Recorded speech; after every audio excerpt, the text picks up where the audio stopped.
Ladies and gentlemen, please stand for the singing of the national anthem performed by the United States Air Force Academy Cadet Chorale.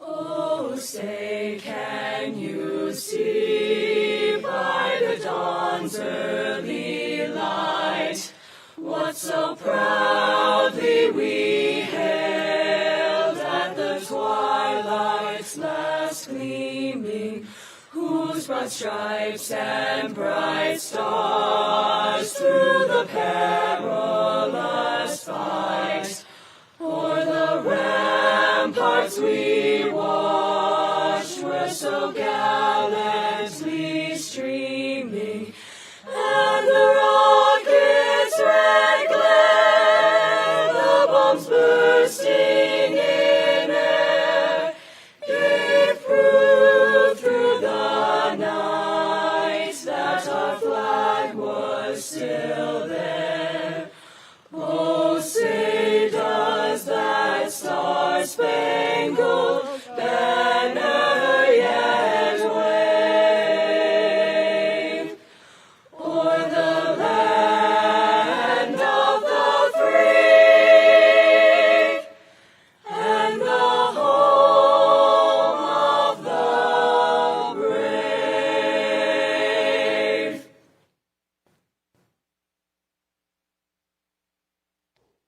Ladies and gentlemen, please be seated.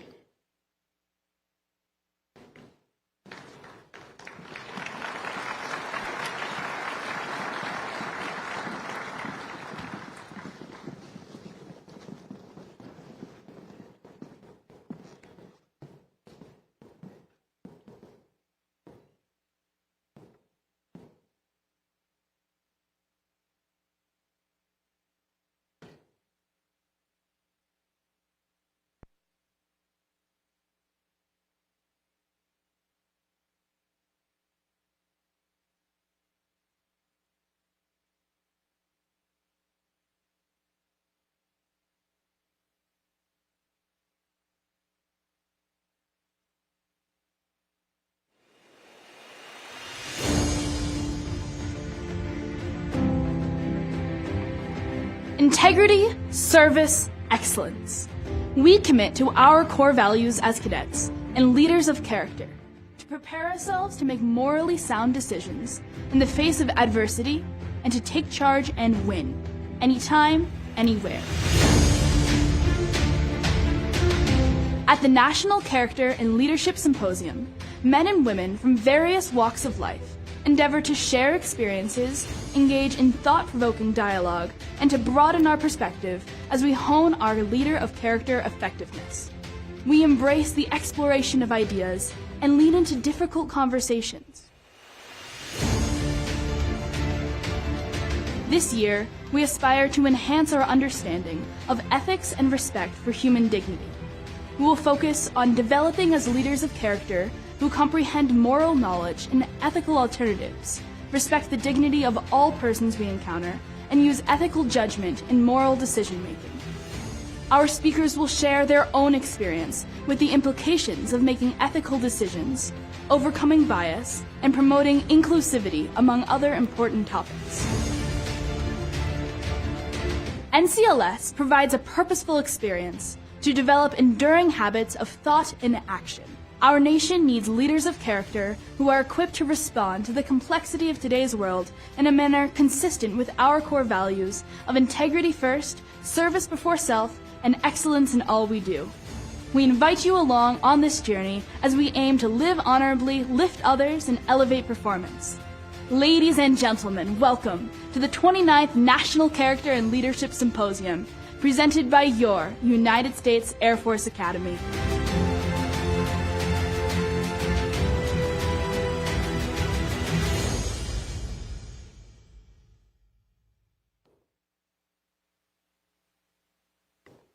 Welcome to the United States Air Force Academy and our 29th Annual National Character and Leadership Symposium.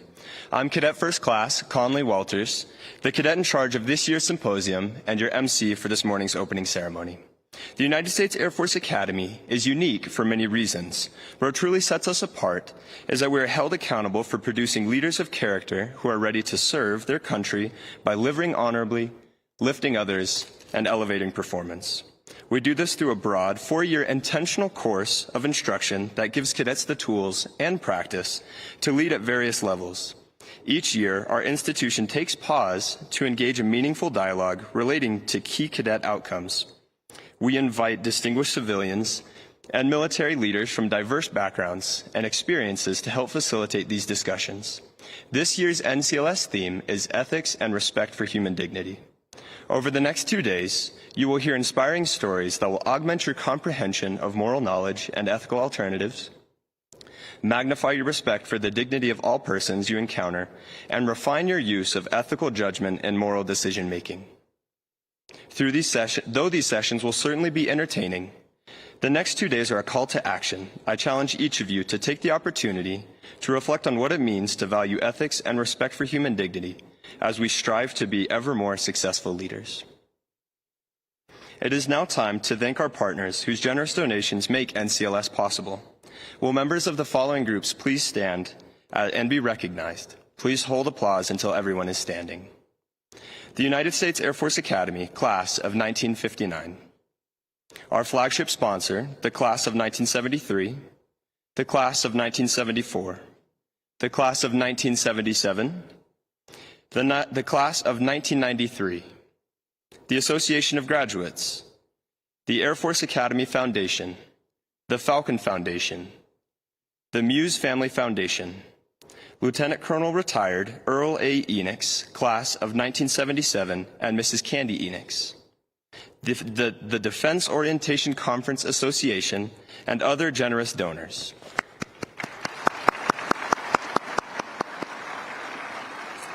Thank you all. Ladies and gentlemen, it is now my distinct pleasure to introduce the 21st Superintendent of the United States Air Force Academy, Lieutenant General Richard M. Clark.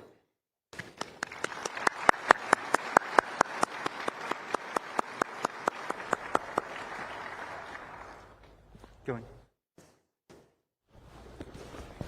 All right. Good morning, everyone. All right, good. Well, it's great to see everybody, and welcome to your United States Air Force Academy for our 25th National Character and Leadership Symposium. I want to say thank you, though. I have to start with that because this has been a huge undertaking. We transitioned last year from a virtual to now a hybrid program so that we could really reach out and expand the reach for this entire symposium. So first, I want to say thank you to our entire NCLS team, our cadets, our staff, our faculty, especially our cadets who have led this effort. I want to thank our sponsors and donors. Cadet Walters just introduced and recognized. I want to thank them because without their support, this doesn't happen. I want to thank our speakers for making themselves available, whether virtual or whether they're in person.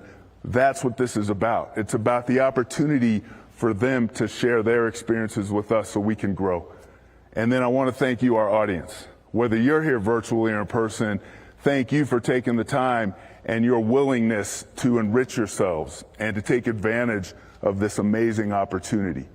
Now, I will say that here at the Air Force Academy, obviously, we're an institution of higher learning, where world-class, cutting-edge research occurs. But our main mission and our main focus is about developing leaders of character, developing leaders who will live honorably, who will lift others, who will elevate performance. And when you think about a leader of character, especially in our world today, it's a person who displays ethical judgment, a person who displays moral decision-making in every instance, every opportunity. And it's a person that contributes or builds a culture of dignity and respect for all people. And I will tell you that right now in our world and current events, we see what happens when a leader does not do those things, when a leader does not act morally or is not ethical and doesn't respect and show dignity for the people around them. We see another country invading a country and taking advantage of a world situation and really throwing the world into turmoil. So it's imperative, especially here, because we are about developing leaders to go out into the profession of arms and ensure that we have the kind of leaders that we count on, that we depend on every day. But it's not just the profession of arms. It's in the business world. It's in the political world. It's in the world of academia. And you're going to hear speakers from all walks of life with a variety of different opinions and views on things. You're going to hear speakers that have had experiences from their childhood all the way to the current events. So I implore upon you to broaden your view, to listen empathetically, and to be open to something that maybe takes you out of your comfort zone. And so as we move forward on this, what I'd like to do right now is just share a couple of ideas with you from my personal experiences. Because right now at the Air Force Academy, there's 4 main priorities that I have. And one of them is to develop a culture and demonstrate a culture of dignity and respect for all. And I want to share 2 quick stories with you as to why I chose that as one of our 4 main priorities, at least while I'm here as a superintendent.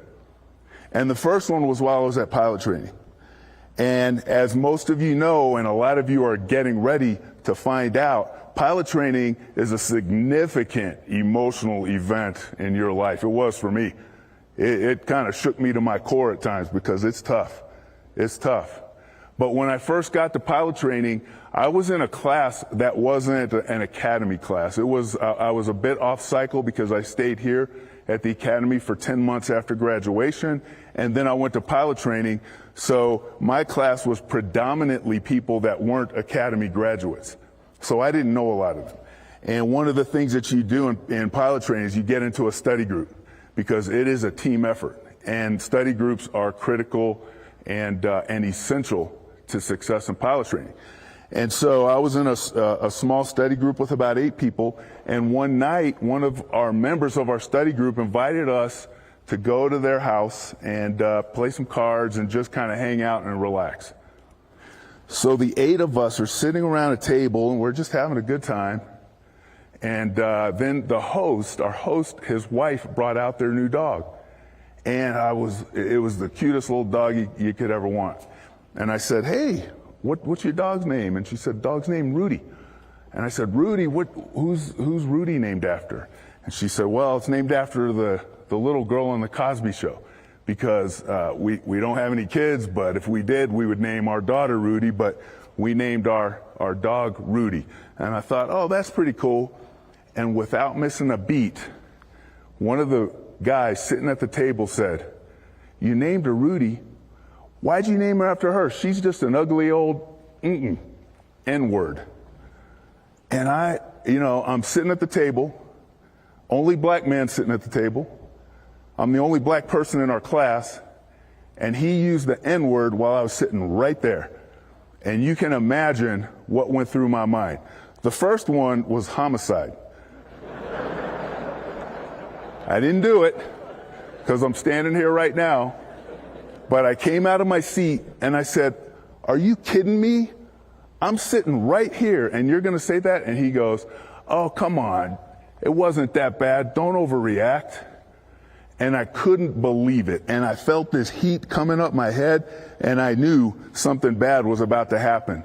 So I grabbed my jacket, I grabbed my stuff, and I left.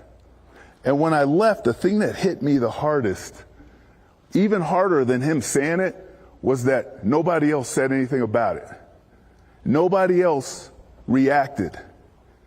And for the next several days, my only thought was, man, I don't know if I can be a part of this class. I know I can't be a part of this study group.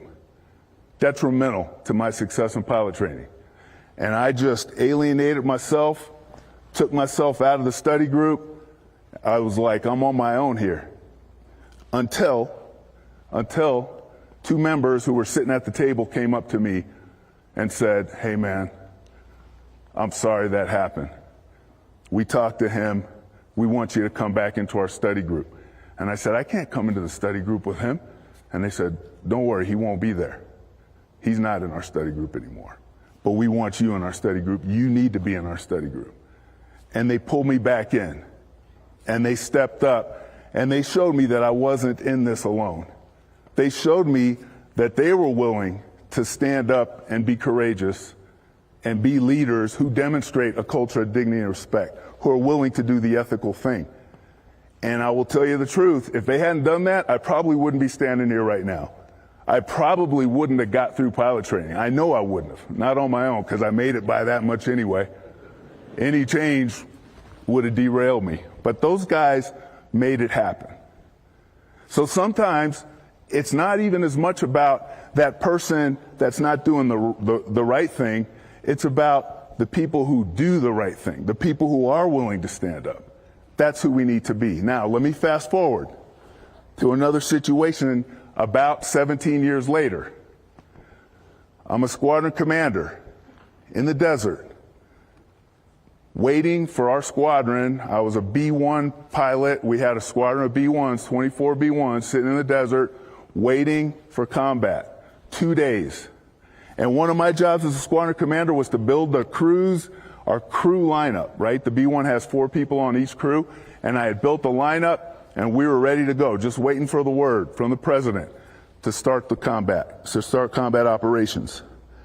And 2 days beforehand, I'm in my tent by myself doing some work, and a member of our squadron who had been a longtime friend of mine, we had flown together for 10 years, he came into my tent, and he goes, hey, Rich, I wanted to talk to you about something. You have me on the crew. He was a Wizzo, which is a navigator. You have me on a crew with Bridget McNamara as my aircraft commander. He goes, hey, you know what?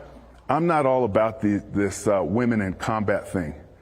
Can you take me off the crew? And it had been about 17 years since I had that heat feeling in my head, that feeling of, I'm about to do something that's going to send me to prison. And I said, what? And he said, yeah, look, I just want you to know that it's not personal, but I just don't think that women should be flying. And I just don't want to be a part of it. You know me. Can't you just change my crew? And let me say, first of all, it would have been very easy for me to just switch his crew and put him on a different crew and just keep this quiet. He's a longtime friend. But that would have been the wrong thing. And I thought back to those men who helped me and stood up for me when I needed it, and now was my moment. And I stood up and I said, are you out of your mind? I said, I tell you what, I'll give you 2 choices. You can either fly with Bridget, we called her Tank McNamara. You can either go on this flight with her, or I can recommend you for court-martial for dereliction of duty. Your choice. And I said, but let me tell you this. The reason I put you on the crew with her is because she is the best instructor pilot in our squadron, and you are the weakest Wizzo in our squadron. And she's going to save your life. And he was like, oh, come on, Rich. Come on. This isn't personal. I said, it is personal. It is personal. And we're not doing this. So it's your choice. I'll call him Bill to protect the guilty, all right? I said, Bill, it's your choice. What are you going to do? And he said, all right. And so off he went. And he knew that he was wrong. But he flew with Tank and the rest of that crew. And 2 days later, they went out on the second day of combat. And what they did was remarkable. They took off on their mission. They are 5 minutes after takeoff, and they got an engine fire. And they had to circle around, put the engine fire out, and bring it back. And while Tank is working this engine fire, she's also coordinating for a spare aircraft because we had to get off. We had to get the mission done. But not only did she coordinate for a spare aircraft, she said, and I don't want a spare crew because we're flying this mission. And when I land, we're going to put the fire out, we're going to get our airplane, we're going to evacuate, and we're coming to the spare aircraft. Be ready. She landed the airplane. She did what she had to do. The crew got out. They had everything ready for them. They went into another airplane, which is unheard of. They launched that aircraft, and not only that, but they knew that there was troops in contact that were going to be in need. So they got to their orbit area. They got a call to come in to deliver some firepower to some Americans on the ground that needed air power right then. They delivered their weapons. They saved American lives. They brought that plane back. They landed. That crew was highly decorated. Tank saved lives that day. That whole crew saved lives that day. And after that mission, a day later, Bill came into my tent and he said, "You know what? I was wrong. I was wrong. Tank McNamara is amazing. You would have been awed by her performance that day." That crew was decorated for that mission. To come back around after an emergency like that, to get the plane off and still execute the mission, unheard of. But she did it. And she changed his mindset because of who she was. Now, I never told her what happened, but she didn't need to know. She showed him what it means to have dignity and respect for someone only because they deserve it. So, during this NCLS, what I want to charge you with is to take lessons from the people that you're going to hear, the speakers that you're going to hear. Because we don't all get to have those kinds of experiences that I got to have, where I saw leaders in action, leaders who were willing to do the right thing, leaders who were willing to make moral decisions, leaders who are willing to have ethical judgment and show dignity and respect for all. I've experienced it. I've seen it. It's helped shape me, not only as a leader, but as a person, as a man. And it's changed the course of my career. And I'm grateful for leaders like that. But we all have to step out and be those kinds of leaders. And the best way to do that is to gain experiences from others. So here's my charge to you. First, listen to somebody that maybe takes you out of your comfort zone. Listen to somebody who maybe doesn't have the same views that you do, and learn from them. It's when we're out of our comfort zone that we grow the most. Take that charge, take that challenge, and do it. The second thing is, find opportunities, find your own key takeaways that are going to help you as a leader. Look for those things, write them down, but don't just sit back and be an inactive participant. Be an active participant. Think about it. Ask hard questions. Ask questions of your speakers. Ask questions of yourself. It's vitally important that you take advantage of this amazing opportunity. So I just want to thank you once again for being here. I want to thank the speakers. I want to thank all of our participants, our team that put this together, because this really is the opportunity for us to hear from all different walks of life. But more importantly, it's an opportunity to become the leaders that our country needs, leaders that the world needs. We see what happens in current events right now when leaders don't do the right thing. But we're going to be leaders that do the right thing, and this is our opportunity to be those leaders. So thank you once again for giving me a chance to open this up. I am so immensely proud of our institution, our Air Force, our Space Force for allowing us to put this on. And I just want to say once again, be the leaders who have ethical judgment, who demonstrate dignity and respect for all, and take that with you when you leave here. Thank you.